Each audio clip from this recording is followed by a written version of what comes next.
Hello and welcome to Nationwide on the network service of the NTA. I am Habiba Oladipo. The Senate has observed that the 2020 appropriation bill has the potential of encouraging micro, small and medium-scale enterprises and massive infrastructural development.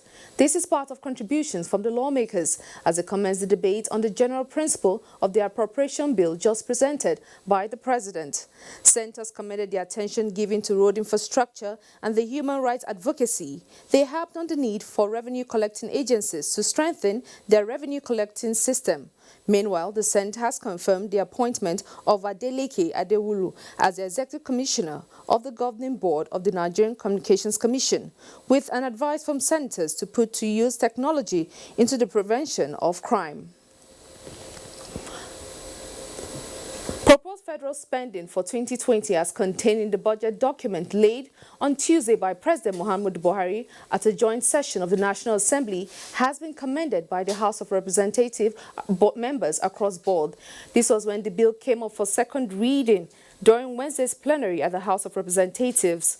The Speaker, Femi Gbajabiamila, House Leader Al-Hassan Adodogwa and other lawmakers described the proposal as a reflection of the political will of the present administration to boost ongoing socio-economic development efforts with due consideration of local and global realities. The House also adopted a motion moved by lawmakers from the Southeast calling for the speedy rehabilitation of Akanu Imbiam International Airport in Enugu, as well as Representative Blessing Onyeche's motion requesting an investigation into the abandoned Ahmadu Bello Way in Utukpo.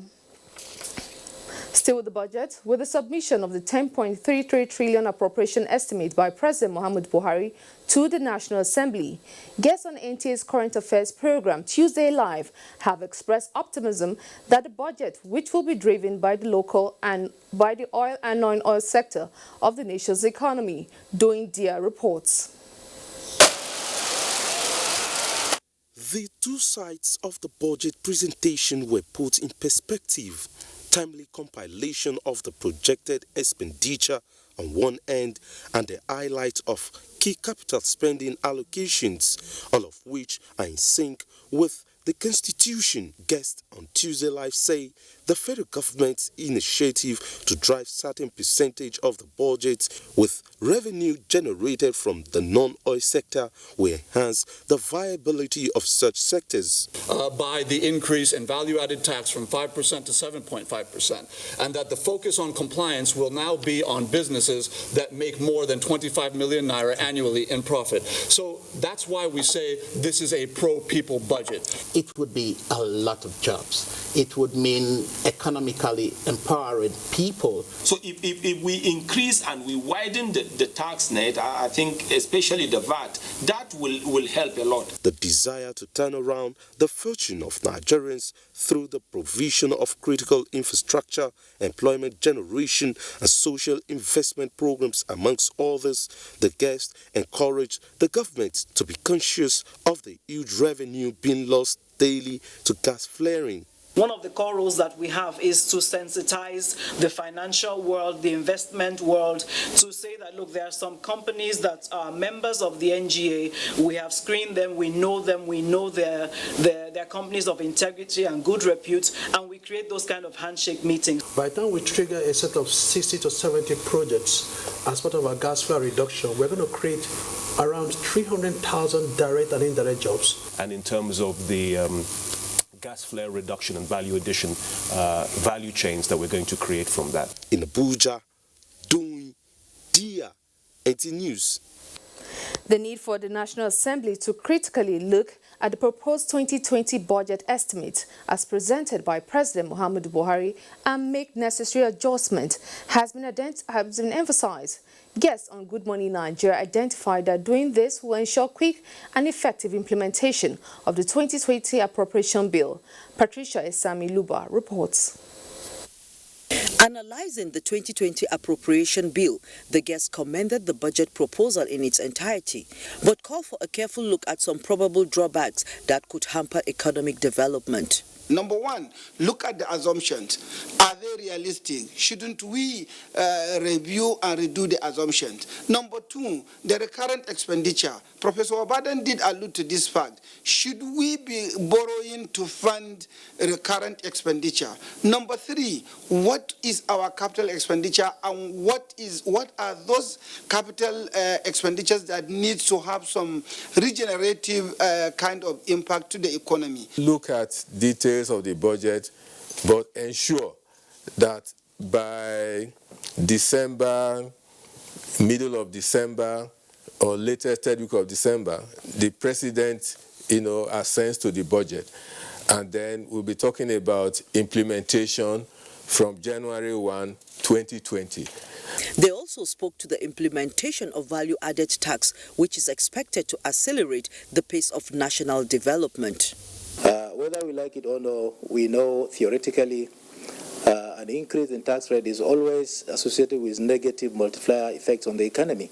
So it is an indirect tax that the burden will be shifted on the consumers. So, well, if that is done, actually it will trigger inflation because certainly consumer will be paying higher prices. What the president had done is to exclude principally all food items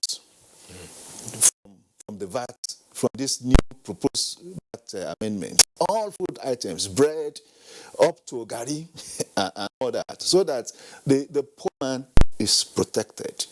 The guest challenged lawmakers to ensure close monitoring of the budget implementation through effective oversight that will enhance excellent outcome. In Abuja, Patricia A. Semiluba, NTA News.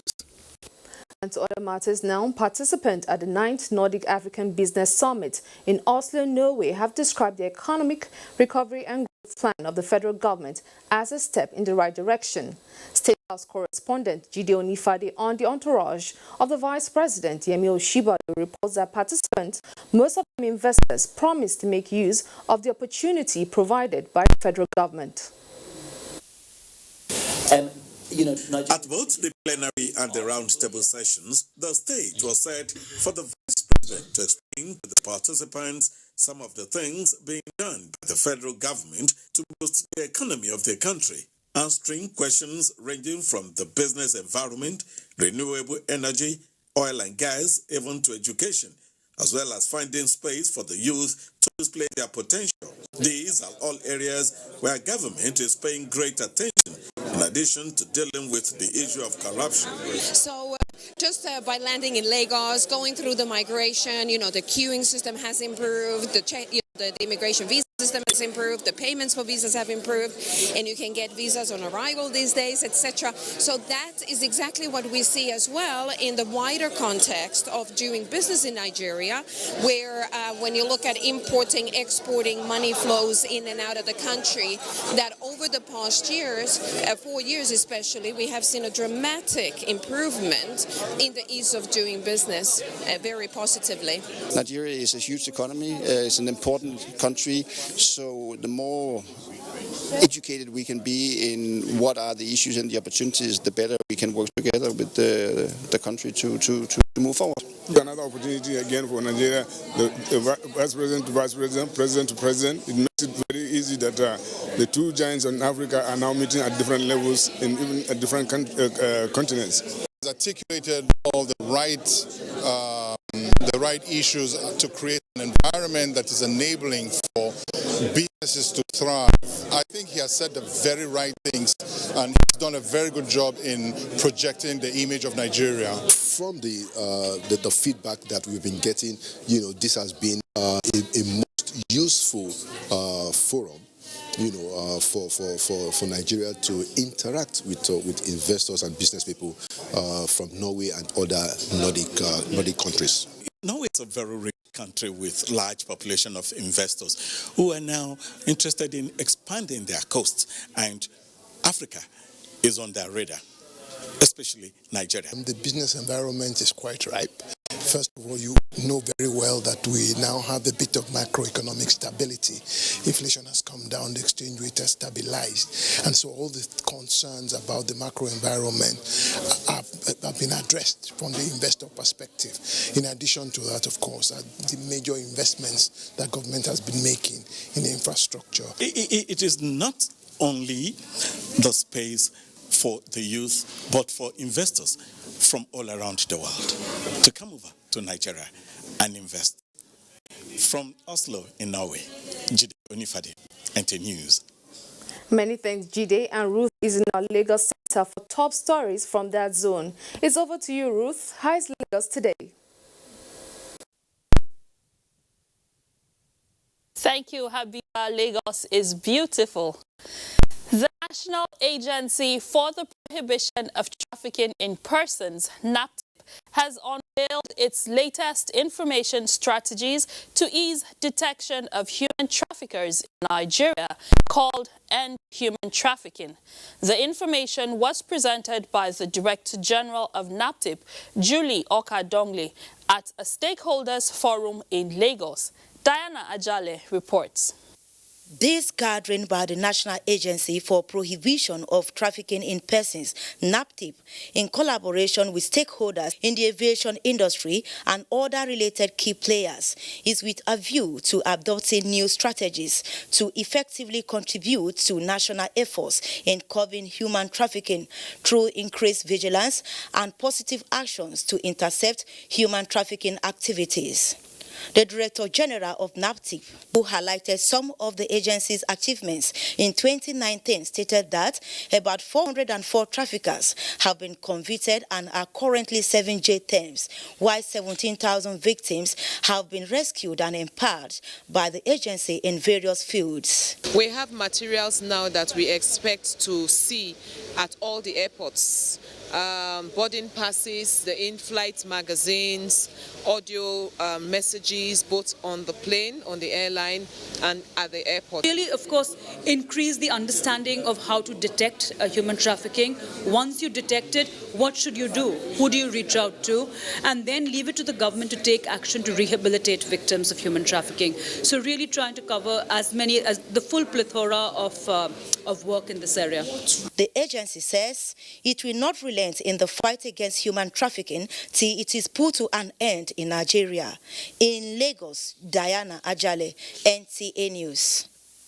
Appropriate sanction against erring lecturers has been identified as panacea to curbing sexual harassment by lecturers in Nigerian universities. This was the thrust of a documentary, Sex for Grades, produced by BBC Africa Eye, premiered in Lagos. Ken Ebeluge reports that the documentary gives graphic details of the sexual harassment that goes on behind the classroom. Sexual harassment in Nigeria's universities appears to be under-researched and less reported. However, with recent incidents in the nation's citadel of learning suggests that the phenomenon is gradually assuming critical dimension. This documentary, titled Sex for Grade, lends credence to the many allegations against lecturers who are involved in sexually harassing their female students. Produced by the BBC African Eye, reveals the situation at the two West African top universities, the University of Lagos and the University of Ghana. If they are prosecuted and indicted, their names should be entered into a sex offenders register, so that there is no such story as when he shows up at the door to do the same thing. They will say, hey, that is what he did in Unilag. Victims need to speak up. These victims should be able to find solace with their colleagues, their friends, and their family. Government and relevant law enforcement agencies must be encouraged to investigate and prosecute perpetrators. We need to embrace the sexual offenders register. We need to prosecute. We need to continue to name and shame. We must not be silent about this. Motivated by a chartered dream of becoming a medical doctor, Kiki Modi reported and told a personal story in this documentary.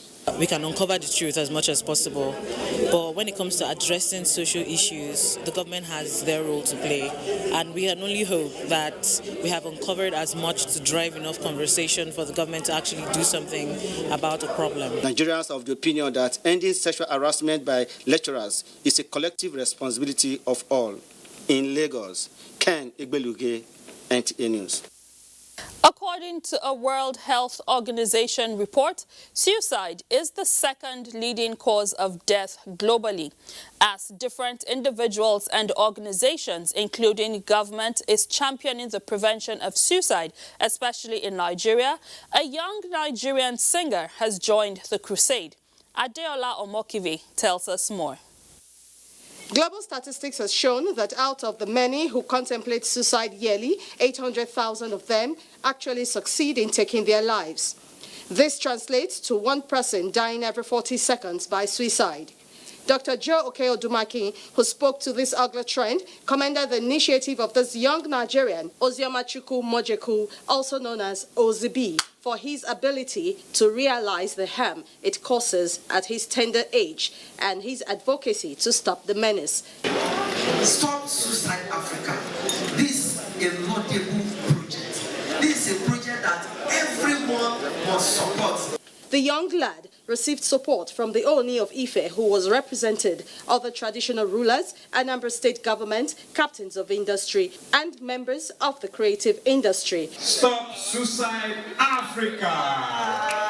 Ife always like youth development, because it knows that those are the people that will take over after we might have left. This is a young man that you want to also say to the whole world to watch this space, because he's going to do a lot of things. With almost 300 awards in his kitty, Ozibi, with the help of his mother, has maintained an excellent result, even with all his activities. Helping people is good and is great, and you don't know when God might just do something for you. I'm not like I'm saying I'm doing it for like the money or the fame or anything. I'm just doing you do it from my own heart.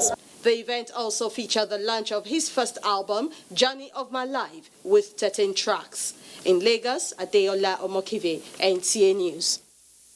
That's our contribution from Lagos. Nationwide continues after the break. Do stay with us.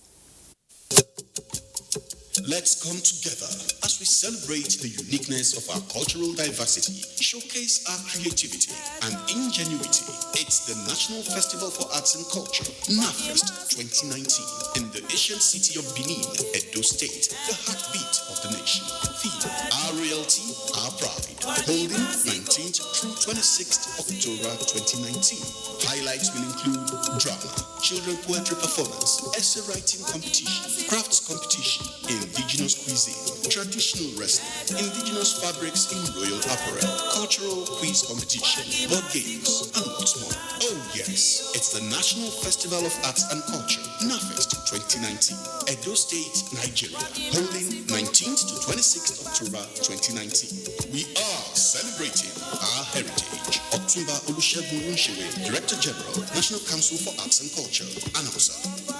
Film editing and television production techniques are wonders of the tube that you get with continuous training and retraining. NTA Television College Jos therefore invites film editors and producers in public and private television stations to a special 4-week intensive course on film editing and basic television production. Date 14th October to 8th November 2019. Course fee 100,000 naira per participant. Accommodation inclusive. Venue NTA TV College, Rayfield, Jos. Take advantage of the course to upgrade your professional skills in film editing and television production. For inquiries, please call 0803-314-4383 or 0806-980-9807. NTA TV College, Jos, training you to be the best you want to be.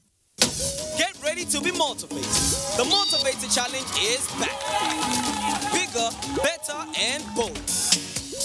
Now featuring 30 contestants from 5 African countries, all grabbing that multi-Guinness B vitamin goodness that fuels your greatness. Ghana, Nigeria, Cameroon, Cote d'Ivoire, and Ethiopia. Which country will claim the $20,000 grand prize. Brought to you by Malta Guinness. Packed with B vitamins to fuel your greatness. From the creeks of the Niger Delta to the Atlantic Ocean, inland waters and beyond, activities of some unpatriotic Nigerians and criminals are, however, harming Nigeria and Nigerians. Say no to crude oil theft, pipeline vandalism, and illegal oil refineries. These criminal acts destroy the environment, kill maritime life, destroy the livelihood of farmers, fishermen, and reduce Nigeria's economy by billions of naira. Nigerian Navy patrols are working round the clock to secure Nigeria's maritime integrity. Support the Navy and say no to acts that destroy our collective resources. Stop these criminal acts. Blow the whistle. The long arm of the law will surely catch up with culprits. This message is brought to you by the Nigerian Navy. Onward together. History was made in Africa with the birth of the first television station, WNTV, in Ibadan, Nigeria, on October 31, 1959. I have great pleasure in formally launching Western Nigeria Television, first in Africa. Television in Africa clocked 60 this year. It's time to celebrate this remarkable achievement. Various activities are lined up: photo exhibition, a colloquium, public presentation of broadcasting books, and a gala night. Be part of these events, powered by Foundation for Ibadan Television Anniversary Celebrations, FITAC.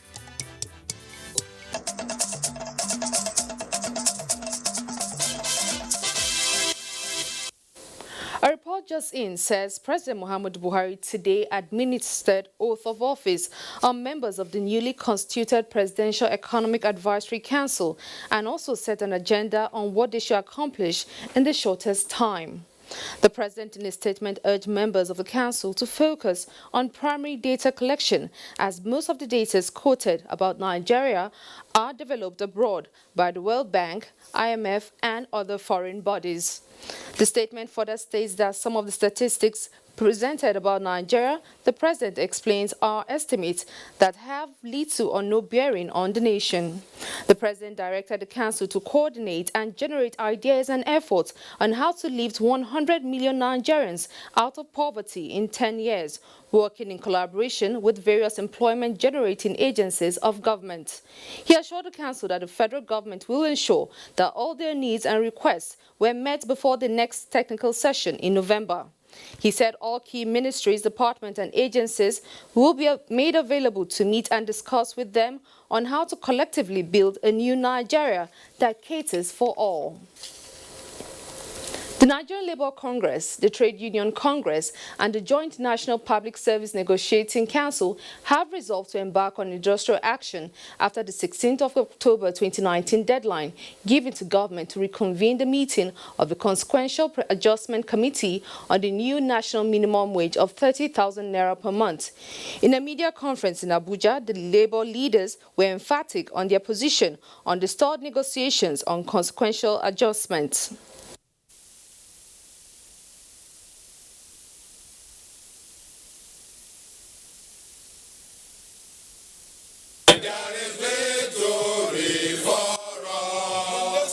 When the minimum was 18,000, you have what you have at the maximum. Then you have tilted the minimum to 30,000. Are you going to still leave the table there? It's distortion. Well, that's why you do consequential adjustment. And in their own language too, the committee set up, they said the committee to work out the consequential adjustment of salaries arising from the minimum wage of 30,000 naira. It's as simple as that. Anytime from 17, the leadership of Labour will give directive to members nationwide on what to do. Labour Union says partial implementation of the new minimum wage by government is not part of the negotiation and therefore not acceptable to its members. How best to harness potentials of persons with special needs has been a major challenge being faced in the country.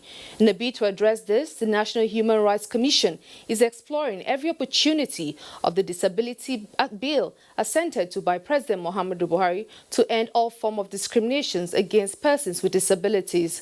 Omenka Marachuku reports. The need to protect the rights and privileges of persons with disability like Ablahi Umar Adero and others with special needs in the society is the major reason for this gathering.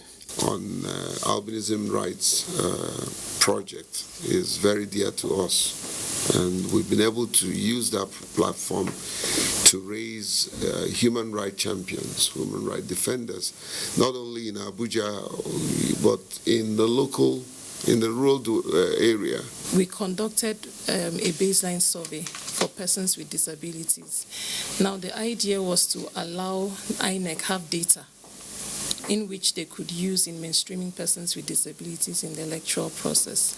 So we presented that data to INEC in the first year, and to the best of our knowledge, it was used, even though there were hitches which we tried to improve on. On its part, National Human Rights Commission pledged to support in line with its mandate of operations.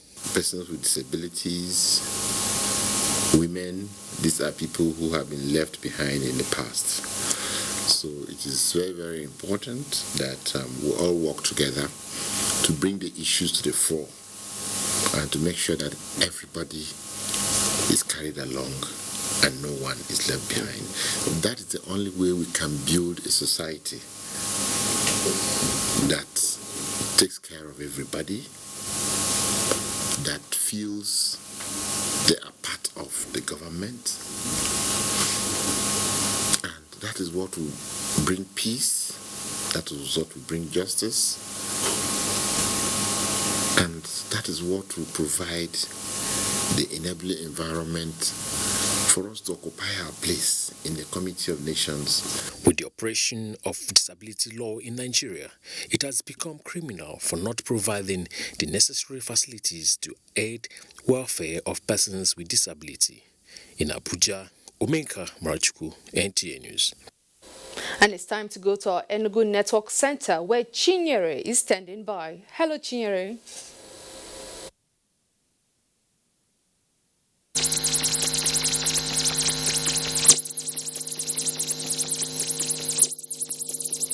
And we shall be moving on. The solid mineral sector of Nasarawa State is gaining confidence from foreign investors as government under new policies of industrialization promotes prospects of rewarding engagement. Abubakar Usman Akwanga reports from Lafia. Nasarawa State is one of the mining destinations in the country because of large deposit of solid minerals. With a comparative advantage, the government is building an investment baseline with more than $100 million. Governor Sule says the initiative will boost internally generated revenue in line with the diversification drive of government. Now that you have a quoted company, which is fantastic, I'm interested in two things. Number one, the employment of state indigents in that organization.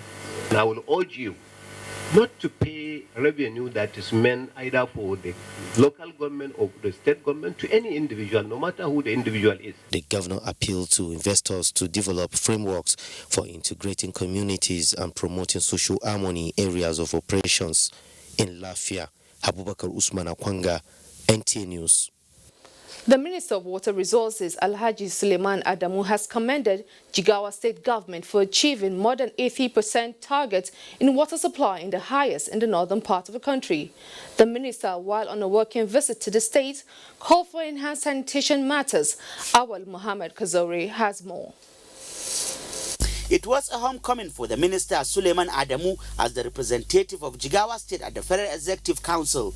The minister noted with satisfaction the great giant strides by government in achieving the sustainable goals target in the area of water supply. This, the minister explains, has ranked Jigawa among the top list in the country. We went to every water point that you can think of that is in this state. We geo-referenced it, and we pinpointed every location. I would want to believe since that time the situation has improved even further because I know that the state government under your leadership has been doing quite a lot to continue to improve on access. Haji Suleiman Adamu, however, called on states to pay more attention on environmental sanitation and hygiene. Governor Badaru Abubakar told the minister some of the achievements recorded in stopping open defecation with the declaration of state of emergency in water supply, sanitation and hygiene. I'm sure if that statistics is revealed today, I will be the second in this country following Cross River. Cross River has 6 local governments that attain open defecation status, and we have 4. And before your meetings on the 19th, I give you my word, we'll supersede Cross River. The minister has since proceeded to other states. From Dutse, Awal Muhammad Kazaure, NTA News. 300 youths and women from Ode-Ekiti and its environs are undergoing skills acquisition and training and empowerment program of the Defense and Police Officers' Wives Association, DEPOA. Flagging of the program in Ode-Ekiti, Boyin local government area of Ekiti State, President of the association, Omobolanle Olonishaki, said the initiative is aimed at making the beneficiaries self-reliant and contribute meaningfully to the growth of the society. Kola Adebubui reports. The program, titled Be the Change, was organized in line with the objective of the Defense and Police Officers' Wives Association, DEPOA, to assist the less privileged in the society, having realized the importance of skills acquisition as veritable means of empowerment and job creation to eradicate poverty. Participants will be exposed to different skills such as bag making, tiling, grinding machine operation, tie and dye, makeup and guillotine, production, beads stringing, and tailoring. The president of the association, Dr. Bolanle Olonishaki, said the empowerment program became imperative to make participants shop owners and employers of labor to be able to contribute meaningfully to the growth of the society. This training is being organized in order to cushion the effects of the current economic situation in our country and also provide employment to the army of unemployed populace in our own little way towards affecting positive change. The training will last for 2 weeks before participants can be fully empowered to be independent in their choosing area of training. In Ado-Ekiti, Kola Adebubui, NTA News. And we'll rejoin our Enugu Network Center where Chinyere is standing by.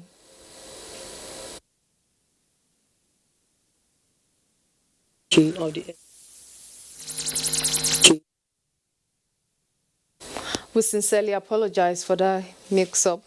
And moving on, the federal government is adopting a bottom-top approach to reinvent and strengthen internal security strategies in the country to obtain inputs from community at the state level towards achieving this goal and also enhance capacity. A 3-day seminar was organized at the National Institute for Security Studies in Abuja. Kelvin Ebuaye reports.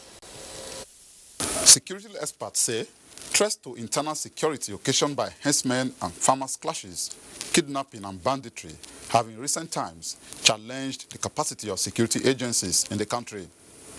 While they are not sparing any effort at stemming the tide of insecurity, they cannot afford to lower their guards. That means constant review of strategies and capacity building is paramount. This gathering is basically about evaluating the security apparatus in different states of the Federation and to sharpen the skills of security administrators at different levels. It is all geared towards one purpose: keeping the country safe. I will have the knowledge whereby if I go back home, I will make a strategy to ensure that we reduce this menace if we cannot eliminate it completely. This kind of meeting actually will share the experience, will share about your experience so that other states will learn and they can they can take these steps. For the government, security remains a cardinal point in the next level agenda. So, whatever it requires to get all stakeholders on the same page is key. Let me take this advantage of this opportunity to commend the efforts of the federal and state security administrators for reactivating the idea of this very important training. The participants are expected to brainstorm in the next 3 days at the seminar facilitated by the Office of the Secretary to the Government of the Federation and the National Institute for Security Studies. In Abuja, Kelvin Ebonwaye, NTA News. Nigerian airports are faced with the challenge of tracking illicit materials, especially nuclear and radioactive, being imported into the country. The Federal Airport Authority of Nigeria, FAN, is now collaborating with the Nigerian Nuclear Regulatory Authority for the installation of new devices in all airports to detect such harmful materials. Joshua Ojitu reports. Statistics from the Nigeria Nuclear Regulatory Authority shows that Nigeria has the highest cases of importation of nuclear and radioactive materials in Africa, which are harmful to health and threat to national security. That is why this radioactive portal monitor to check all goods coming into and out of the country through all its gateways is being installed. Our mandate is to protect human life, health, the environment from the harmful effects of ionizing radiation. And this is one of the things that we are putting in place to make sure that the Nigerians are safe from the harmful effect of ionizing radiation. This is the first time we are having this technology for the detection of radioactive materials. You see, we have been on this issue for about 2 years now, and we are happy that we have this equipment in place. The devices are to be installed in all airports, seaports and land borders. In Abuja, Joshua Ojitu, NTA News. And to legal matters now, the Court of Appeal Abuja has reserved judgment in the appeals filed by Natasha Akpoti and Ahmed Ogembe, challenging the judgment of the Kogi State Election Petition Tribunal, which upheld the victory of Yakubu Oseni at the February 2019 Kogi Central Senatorial election. Olabode Erewa reports. Yakubu Oseni of the All Progressives Congress defeated Natasha Akpoti of the Social Democratic Party and Ahmed Ogembe of the People's Democratic Party for the Kogi Central Senatorial seat. Dissatisfied, Natasha Akpoti approached the Election Petition Tribunal.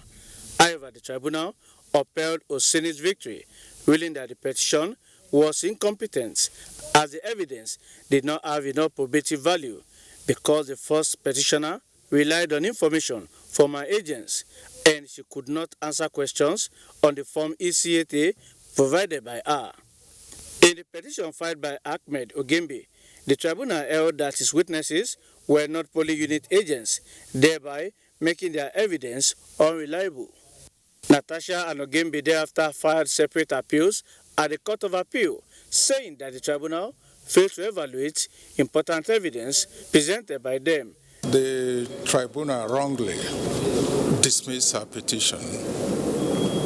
That is grievance. We disagree with them and we have argued so in our brief. We have viewed that the evaluation by the tribunal was proper. The Court of Appeal, after hearing arguments from counsel to the applicants and respondents, said the date of judgment will be communicated to the parties. In Abuja, Olabode Erewa, NTA News. Bauchi State Chapter of the All Progressives Congress has appealed to its members and supporters to remain calm and firm in their support to the party. State Chairman of the party, Alhaji Uba Ahmad Nana, stressed this while reacting to the judgment of the Governorship Election Petition Tribunal, which favored the People's Democratic Party and its candidates, Governor Bala Mohammed. Adamu Haruna Adams reports.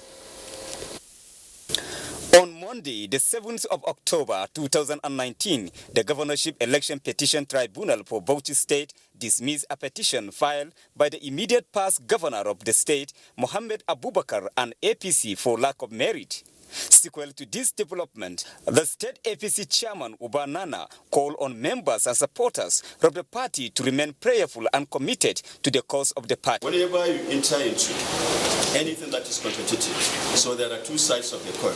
You either win or you lose. And we always relate our struggle to Almighty Allah. If we get it, He is the giver. If we lose it, He is the one that determines what is to be done. The state APC chairman also assures APC supporters that the state chapter of the party is in consultation with relevant stakeholders in respect of the judgments of the tribunal and appropriate steps would be taken. APC is still there and will continue to pursue all the goals and objectives of the party, and we are optimistic that by the special grace of God, there will be no cause to regret at the end of the day. We will He also thanked APC supporters for their sacrifices and prayers while the petition was being heard. In Bauchi, Adamu Haruna Adams, NTA News. And still on Nationwide, let's join Felicia in Jos for more reports from that zone. Thank you, Habiba. Welcome to Jos. The Catholic bishops and priests have condemned the use of arms by Christians and any other religious groups against one another, as well as engaging in unwholesome acts in the disguise of tribal differences. This is part of the 8-point communique released at the end of the meeting of Catholic bishops and priests of Abuja and Jos ecclesiastical provinces over the Jukun Thief crisis in Jos. Ekemeren Kanengladu has the reports.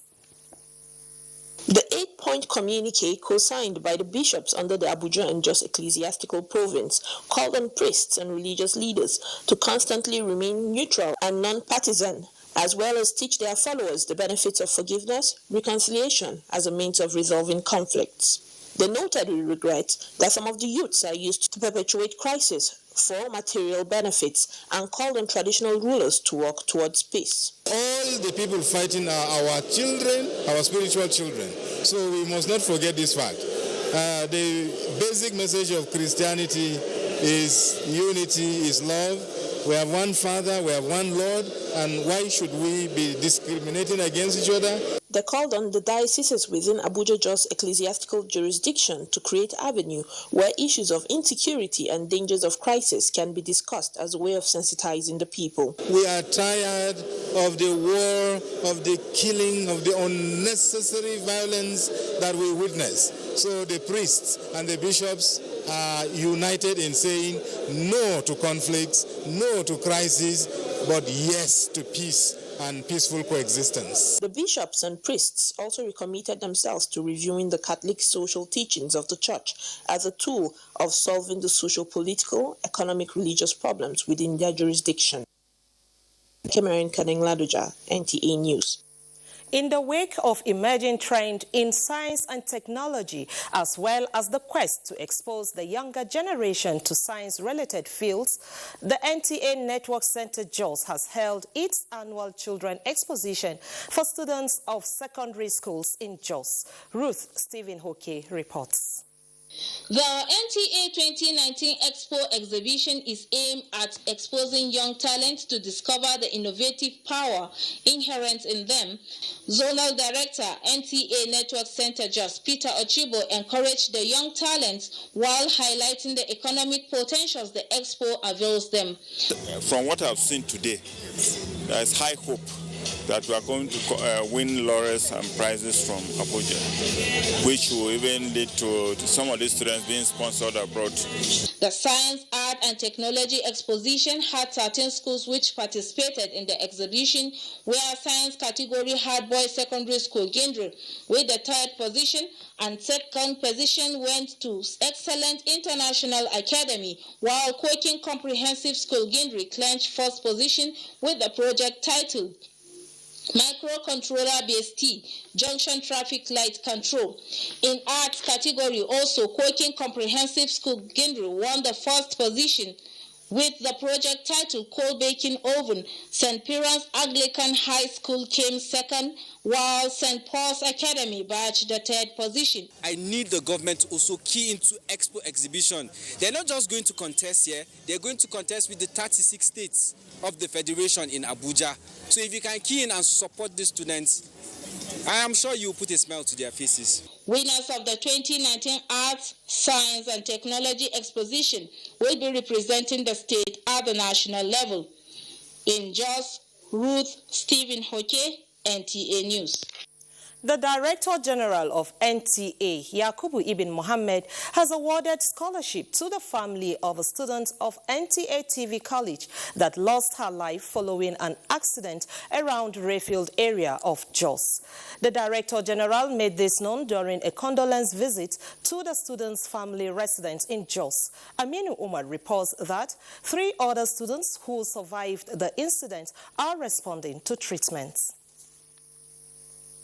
The 4 NTA TV college students sustained various degrees of injury when an overspeeding vehicle ran into them. Happiness, a girl among them, later gave up in the hospital. While at the family compound to console the bereaved, the Director General of the NTA, Yakub Ibn Muhammad, described the dates as painful, which is more so when a family is losing a girl like Happiness. He therefore directed the Director to pursue the case to the logical conclusion. We cannot allow such irresponsibility. We cannot allow it.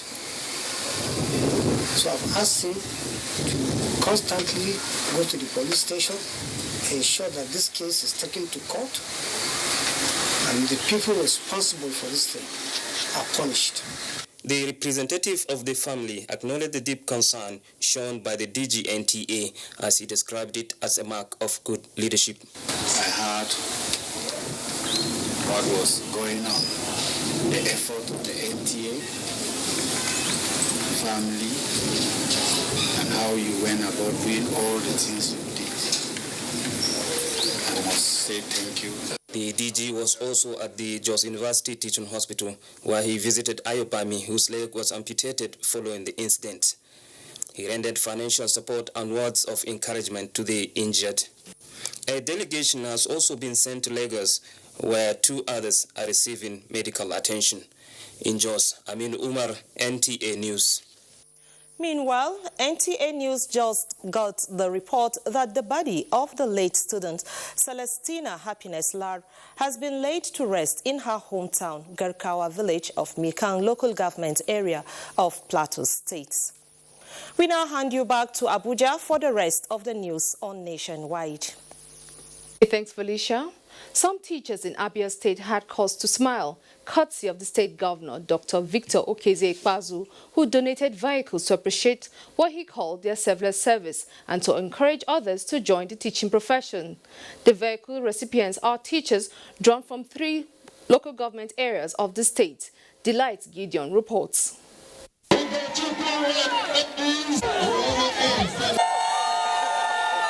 The carry cars were won through a raffle draw, which was open to all teachers in the state. Governor Okeze-Ikpeazu said the initiative was meant to spur other teachers to selfless service and also attract the young ones into teaching profession. The acting chairman at the State Universal Basic Education Management Board, Okechukwu Ananaba, while officially handing over the vehicles on behalf of the governor to the 3 lucky teachers, charged them to be dedicated in their duties. They are also expected to be sound in their mind, be sensible in handling every duty that is bestowed on you as teachers. The winners who emerged from the primary schools expressed their gratitude to the state government.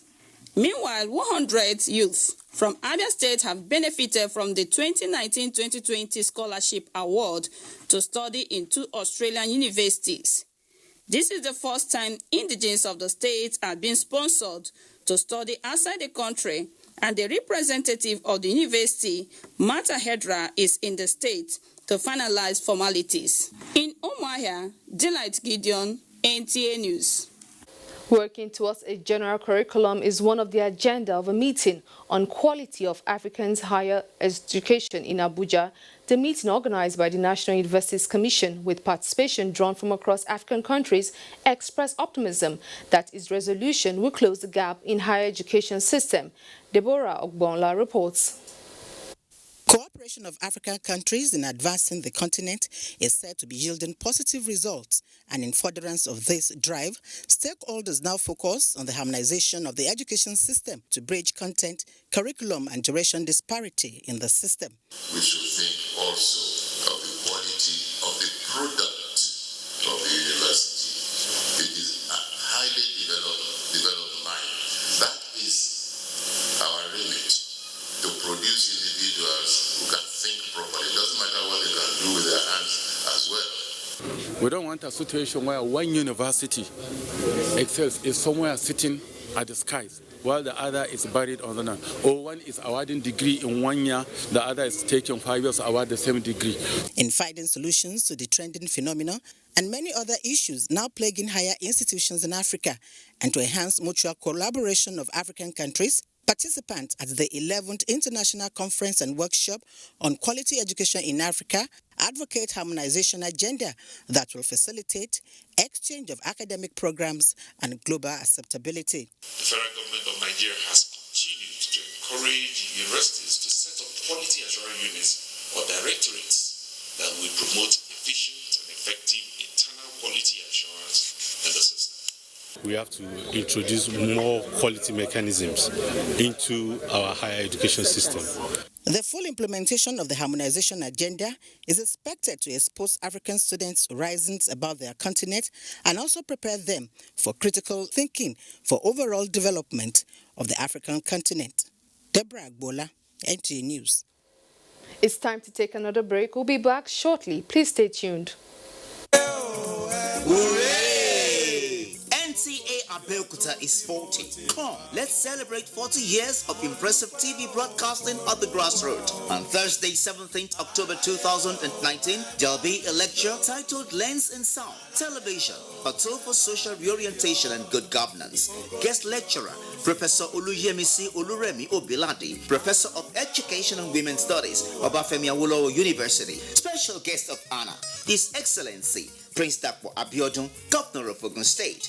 Royal Father of the Day, His Royal Majesty Oba Adedotun Aremu Gbadebo, the Alake and Pramontrola of Egbaland. Chairman of the occasion, Chief Olatunde Anyela Abudu, Mayego of Egbaland. Chief host, Malam Yakubu Ibn Mohammed, Director General, NTA. Other activities lined up for the occasion include an array of awards to distinguished entities held to walk on Saturday, 12th October 2019, while Innovative Match comes up on Tuesday, 15th October 2019 at MKO Abiola Stadium. Come, celebrate 40 years of impressive television at the grassroots with us and take NCA Abeokuta to the next level.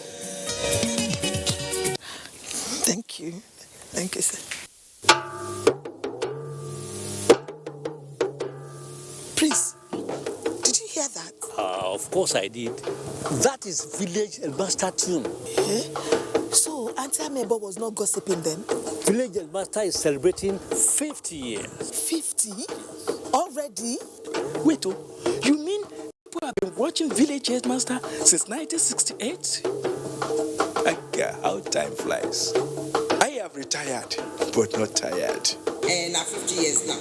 So because of that, we won't get big party. New date, now 28th to 29th October 2019. Now me, I'm a body invite you now. And my belly just is sweet. Because I don't say all those people they drink my party. Then go come drink the tombo again. Now me, radio jam, they call you now. They could not forget it.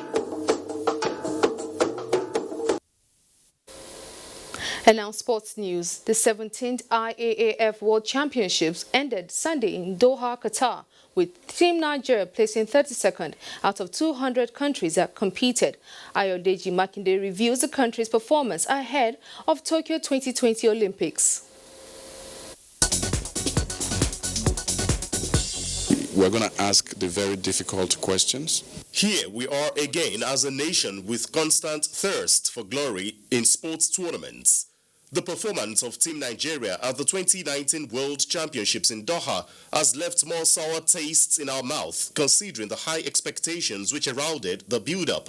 25 athletes and 6 coaches left the country with a target of ending the medal drought since Moscow 2013. However, the delisting and relisting of some athletes, which prompted the recall of AFN Technical Director Sunday Adeleye from Doha by Sports Minister Sunday Dare, the pressure of high expectations on the shoulders of these athletes and the blame game as well as buck passing are some signposts of the present situation. Most of the time we don't get to go to training camps. We only see when we come to the competition venue. And we just have really less days to actually perfect this handoff. You know, it should be a more structured program for us. Worried by the inability to transform 2019 African Games successes in track and field to the World Championships, issues of indiscipline and refusal to compete resurfaced at the championships. So majorly, I can confirm to you there's an issue of indiscipline that would have to be removed. We should try to build a team with a lot of discipline and cohesion. We should start early in terms of preparations. We should tighten up our administrative processes in terms of the entries, the timing. For Ese Brume, who defied the medical verdict to compete and ended up winning bronze medal with a leap of 6.91 meters in women's long jump, the reception sums it up when the price of success is fully paid.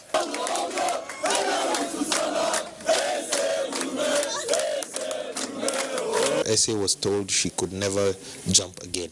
In fact, that came from her doctor, who says she doesn't have any possibility of jumping. But this is her life. She put in all the effort and she felt this is her life and her future.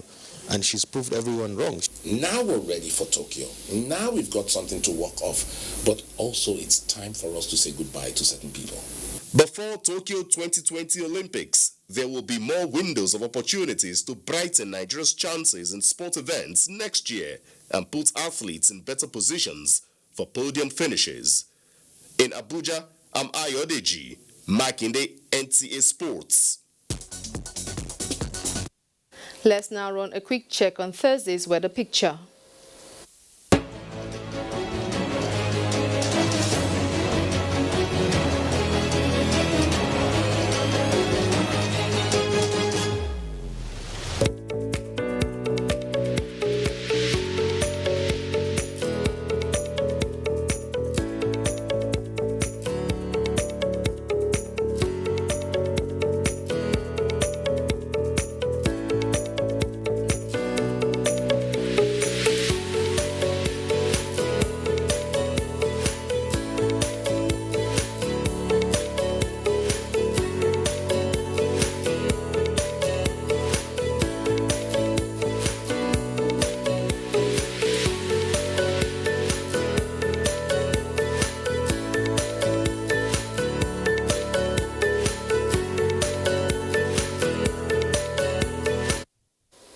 And that's Nationwide for today. Many thanks for watching. I am Habiba Oladipo.